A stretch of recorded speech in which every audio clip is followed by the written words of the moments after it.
Kisah Para Rasul pasalnya yang kelima, ayatnya yang ke-17 sampai ayatnya yang ke-25. Kisah Para Rasul 5 ayat yang ke-17 sampai ayat yang ke-25.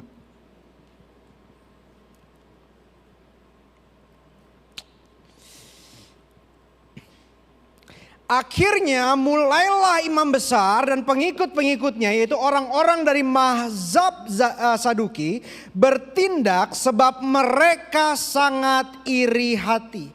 Mereka memenjarakan rasul-rasul itu lalu memasukkan mereka ke dalam penjara kota. Tetapi waktu malam seorang malaikat membuka pintu-pintu penjara itu dan membawa mereka keluar, katanya, "Pergilah, berdirilah di bait Allah dan beritakanlah seluruh firman hidup itu kepada orang banyak." Maka mereka mentaati pesan itu dan menjelang pagi masuklah mereka ke dalam bait Allah lalu mulai mengajar di situ. Sementara itu imam besar dan pengikut-pengikutnya menyuruh agama-agama berkumpul, yaitu seluruh majelis tua-tua bangsa-bangsa Israel, dan menyuruh mengambil rasul-rasul itu dari penjara. Tetapi ketika pejabat-pejabat yang datang ke penjara, mereka tidak menemukan rasul-rasul itu. Lalu mereka kembali dan memberitahukan, "Kami mendapati penjara terkunci dengan sangat rapi. Dan semua pengawal ada di tempatnya di muka pintu. Tetapi setelah kami membukanya, tidak seorang pun kami temukan di dalamnya." Ketika kepala pengawal bait Allah dan imam-imam kepala mendengar laporan itu, mereka cemas dan bertanya apa yang telah terjadi pada rasul-rasul itu. Tapi datanglah seorang mendapatkan mereka dengan kabar, "Lihat, orang-orang yang kamu masukkan ke dalam penjara ada dalam bait Allah dan mengajar orang banyak." Wah, ini salah satu mujizat yang dialami oleh rasul-rasul, di mana mereka ada di penjara dan secara supernatural, secara adi kodrati, melampaui pikiran manusia, Tuhan menyediakan mujizat. Dan Tuhan yang sama yang menyediakan mujizat bagi rasul-rasul itu, Tuhan yang sama yang sanggup menyediakan mujizat bagi situasimu yang hari ini engkau pikir mustahil. Untuk situasimu yang hari ini engkau pikir sudah tertutup seperti pintu penjara itu.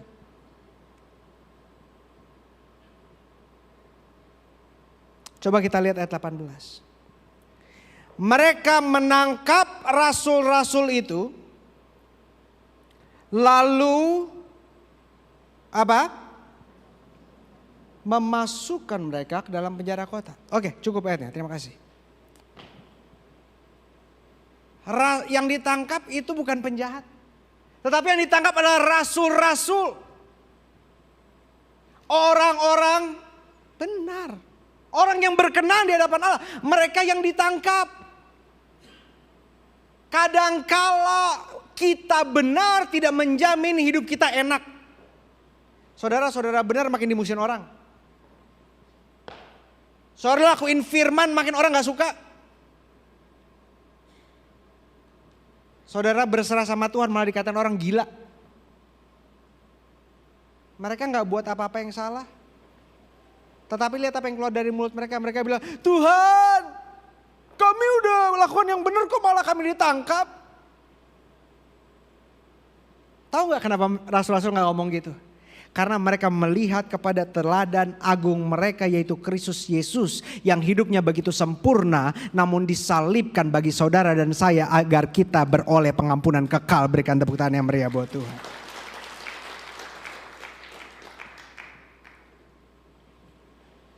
Berapa saat lalu, mungkin 3-4 hari lalu ya,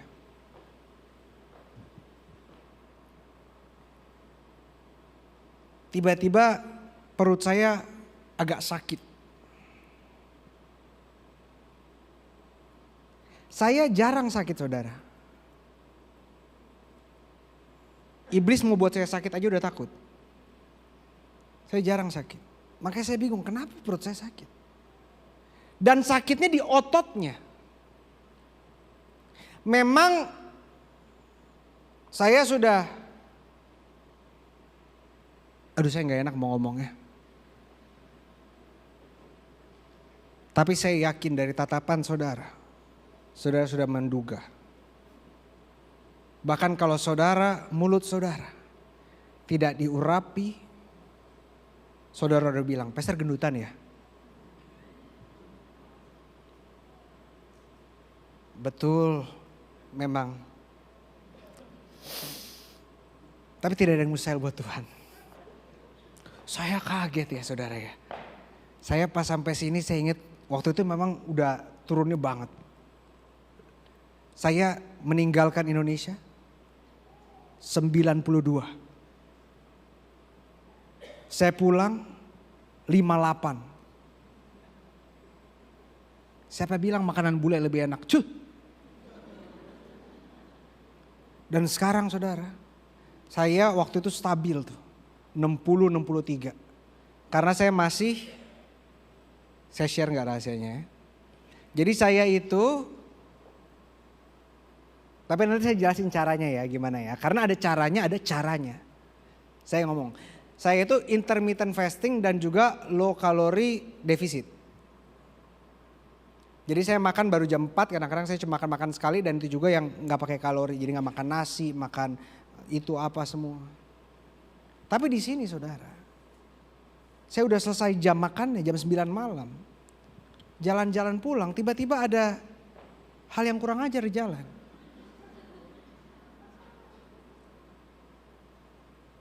Tiba-tiba ada yang kita dengar yang gak enak gitu di jalan. Tahu bulat digoreng mendadak 500-an. Roh memang penurut tetapi daging lemah. Saya gak tahan kayak gitu. Kalau steak, burger,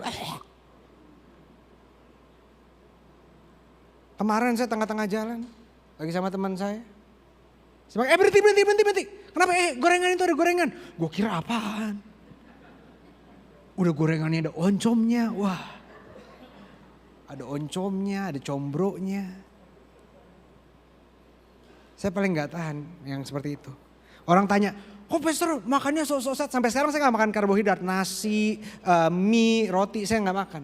Tapi yang kayak gitu saya makan. Kenapa? Orang bilang, kok makannya jaga sehat tapi makan kayak gitu? Iya. Saya makan sehat supaya saya bisa makan sampah kayak gitu. Jadi ini memang tidak asing lagi ya. Saya udah naik lagi. Saya dari 60-63, sekarang saya 67. Puji Tuhan tidak 6,6. Nah, jadi saya bingung kok perut saya sakit ya. Khususnya ototnya. Saya baru ingat, oh iya. Kemarin saya beli di Tokopedia.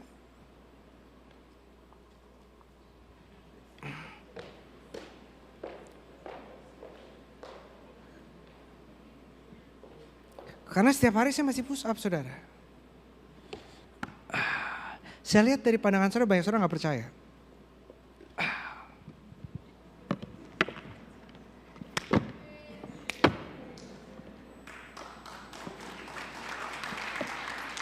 Baru 5 kali jangan diterokin. Nah tapi itu kan beda. Nah cuma kemarin ini.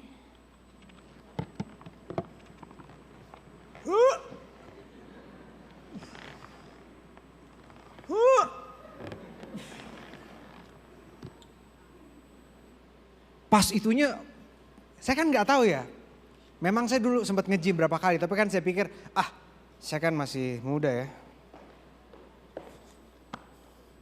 Jadi saya gas, 30 kali. Baru besoknya, kenapa perut saya kram?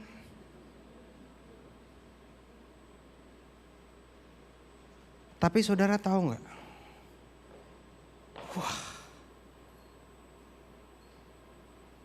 Ototnya langsung begitu keras dan mulai berbentuk. Nih nggak percaya? Jangan. Apa yang buat saya sakit justru membentuk saya. Tuhan mau pakai kesukaranmu, Tuhan mau pakai sakitmu, Tuhan mau pakai traumamu untuk membangunmu, mendewasakanmu, dan untuk mengangkat kehidupanmu. Yang kau pikir Tuhan sakit, Tuhan gak enak, Tuhan bilang justru itu yang akan membangunmu, nak. Yang saudara bilang Tuhan berat, justru Tuhan bilang kalau engkau tidak melewati proses itu, engkau tidak akan bisa berdiri teguh sampai sekarang. Tuhan, kenapa saya harus mengalami masa lalu seperti itu kalau engkau gak ngalamin itu dulu? Engkau gak bisa memimpin seperti sekarang.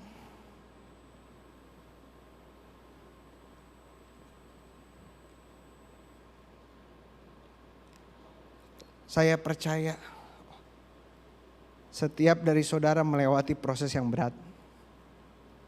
Orang-orang yang diproses berat, panggilannya besar. Berikan tepuk tangan yang meriah buat Tuhan. Perut saya gak enak lagi. Udah saking gemuknya nih, cincin kawin saya udah muat lagi. Walaupun masih ada longgar dikit.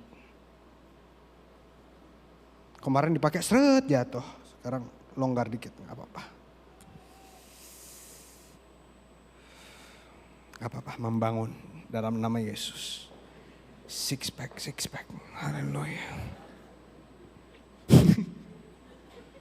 Kalau bisa doain six pack, kayaknya rame ibadah saya ya.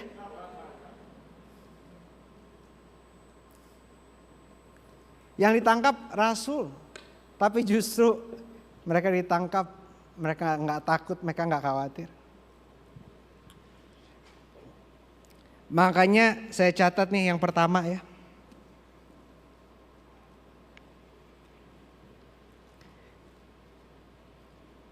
Aduh, saya gak pegal.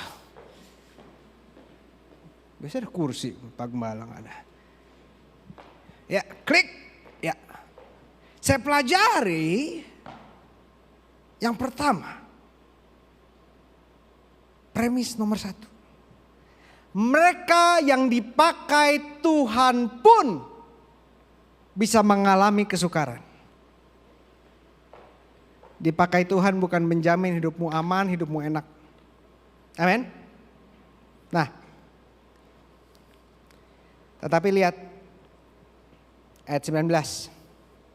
Tetapi waktu malam seorang malaikat membuka pintu-pintu penjara itu dan membawa mereka keluar. Weh.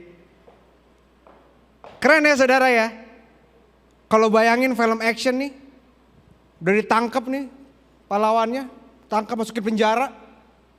Tiba-tiba malaikat datang, ngebuka, dia bisa keluar bebas. Keren.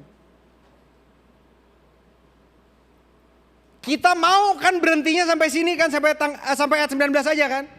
Dan akhirnya malaikat membebaskan saya. Dan akhirnya malaikat mempermalukan musuh-musuh saya. Dan akhirnya malaikat memberi saya kemenangan. Tapi lihat ayat yang ke-20, malaikatnya bilang apa? Pergi, berdiri di bait Allah. Beritakan seluruh firman hidup pada orang banyak. Untung bukan saya rasul zaman itu. Saya bilang, Pak malaikat maaf ya Pak. Ini masuk penjara gara-gara itu Pak. Ini kita di penjara gara-gara beritain Injil tuh. Sekarang kita disuruh keluar lagi beritain Injil lagi. Dimasukin lagi nanti ke sini. Tuhan suruh saya ngampunin saudara saya yang mulutnya kayak gitu. Yang udah diampunin berkali-kali masih aja gak berhenti jelek-jelekin saya. Dikasih duit tiap bulan tetap aja masih ngomongin saya. Tuhan suruh saya baik sama orang yang kayak gitu. Saya selalu bilang kita baik sama orang bukan karena orang itu baik, tapi karena Tuhan sudah baik sama kita. Kita mengampuni orang bukan karena orang itu layak diampuni, tapi kita sudah diampuni dulu oleh Tuhan Yesus Kristus. Berikan tepuk tangan yang meriah buat Tuhan. Makanya saya catat yang kedua. Klik. Aha. Nah, kayak Pak Gembala kan? Klik. Aha. Ya saya pelajari. Yang kedua nih. Premis yang kedua. Tuhan sanggup membuka pintu yang manusia tidak sanggup. Sama-sama bilang sama saya, yang manusia tidak sanggup. Tuhan sanggup.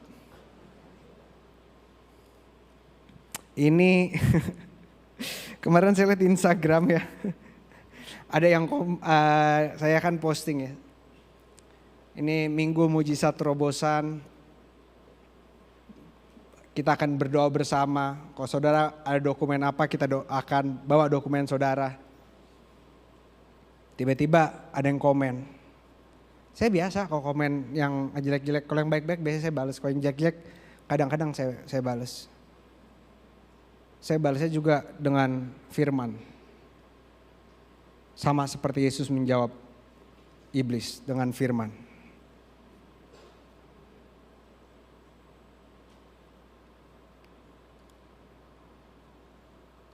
Dia bilang gini, buat apa bawa dokumen? Tiba-tiba ada follower saya yang balas. Mendingan bawa dokumen ke Tuhan, ke dukun atau penggadaian. Saya pikir, wih bener juga ya.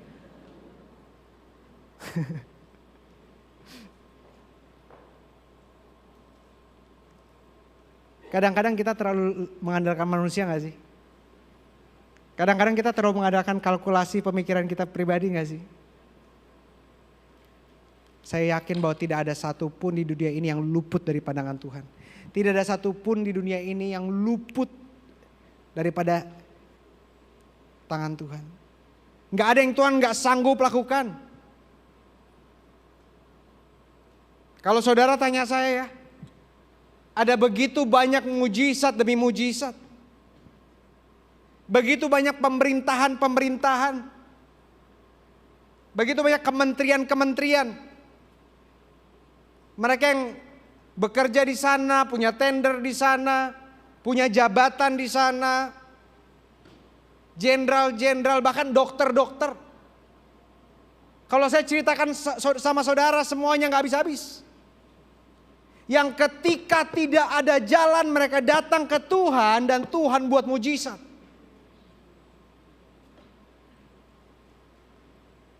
Orang-orang hebat. Kalau saya sebut namanya pasti saudara tahu banyak.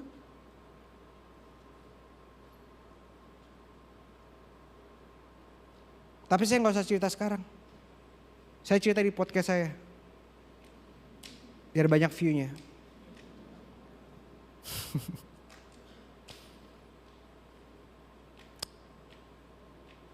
Yang manusia tidak sanggup, Tuhan sanggup. Amin. Coba kita lihat yang terakhir ayat yang ke-25. Tetapi datanglah seorang mendapatkan mereka dengan kabar. Lihat orang yang telah kamu masukkan ke dalam penjara. Ada di dalam bait Allah dan mereka mengajar orang banyak. Orang yang sama yang ditangkap, orang yang sama yang Tuhan bebaskan untuk melakukan hal yang sama yang menyebabkan mereka ditangkap. Tetapi tujuan kita saudara untuk taat. Sama-sama bilang sama saya taat. Taat. Saya ingat saya melayani, ini sebelum saya berdoa ya. Saya ingat saya melayani seorang bapak. Dia punya tanah yang mau dijual. Dia bilang, pastor tolong tanah ini udah berbelas-belasan tahun sengketa. Tolong pastor, doakan supaya terjual. Bahkan ya gak enaknya ya, ini mohon maaf nih ya, ini saya ngomongnya sama saudara nih. Saya tuh percaya ya pendeta tuh dikasih makan sama Tuhan.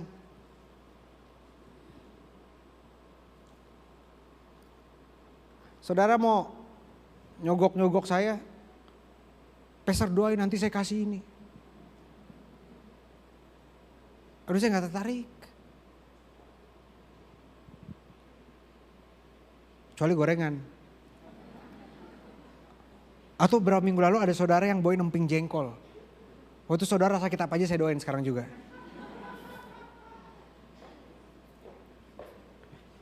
Bapaknya langsung bilang, Pastor kalau misalnya laku, saya kasih Pastor 4%. Sebenarnya per bulan aja 10%. Iya nanti saya kasih per bulan 10%, Pastor 4%. Saya bilang enggak. Saya gak mau terima 1 peser pun uang kamu. Enak aja gara-gara punya duit, kirain bisa beli. Punya apapun yang Tuhan suruh saya taat, asal saya maunya terjual aja ini tanah. Saya tanya uang mau dipakai apa Pak? Ya jujur sih Pastor, saya udah ada uang, cuma ini udah sengketa lama aja dan ini benar-benar ganggu saya. Oke. Saya doakan 2 bulan ini terjual Pak. Imanin ya, amin. Akhirnya apa yang terjadi? 2 bulan terjual. 2 bulan terjual. Dia datang ke saya, bilang Pastor, saya gak bisa tidur. Kenapa? Karena saya bermimpi bahwa tanah ini seperti dikasih ada tangan gitu dari Tuhan, kasih ke saya. Lalu dari saya seperti kasih, terus menjadi gereja. Artinya apa kira-kira Pastor? Saya bilang menurut Bapak artinya apa? Ya tanahnya berarti harus diserahkan ke gereja. Saya bilang terjadi sesuai imanmu. Saya bilang gak usah gereja sini Pak. Gereja mana aja yang Tuhan gerakan. Dia bilang, loh tapi Pak baru terjual tanahnya. Saya bukan itu doa Bapak. Kalau terjual Bapak siap taat apa aja. Akhirnya dia taat. Karena dia taat, tahu gak saudara? Saya sampai merinding deh. 2 minggu setelahnya, dia dapat proyek yang mustinya dia gak dapat sebesar itu bagiannya. Dia dapat 5 kali lipat dari harga penjualan tanahnya. Wah, saya percaya Tuhan begitu ajaib. Makanya untuk menutup, ya tadi yang pertama, mereka yang dipakai Tuhan pun bisa mengalami kesukaran. Yang kedua, Tuhan sanggup membuka pintu yang manusia tidak sanggup. Yang ketiga, kita dibebaskan untuk melayani dan memuliakan Tuhan. Hari ini saudara dibebaskan, mau itu dari hutang, mau itu dari sengketa, mau itu dari ikatan, mau itu dari beban finansial, sakit penyakit, apapun itu. Saudara dibebaskan untuk melayani dan memuliakan Tuhan. Amin. Karena itu saya catat di konklusinya seperti ini.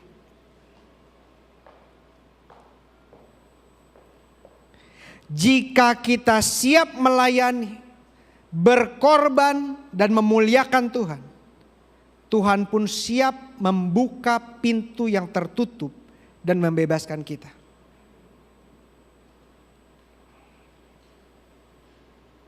Ayo kita baca sama-sama yuk dengan iman yuk.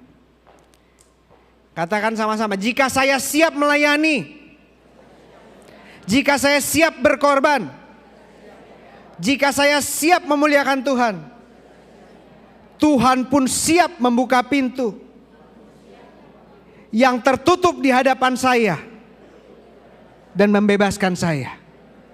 Berikan tepuk tangan yang meriah buat Tuhan.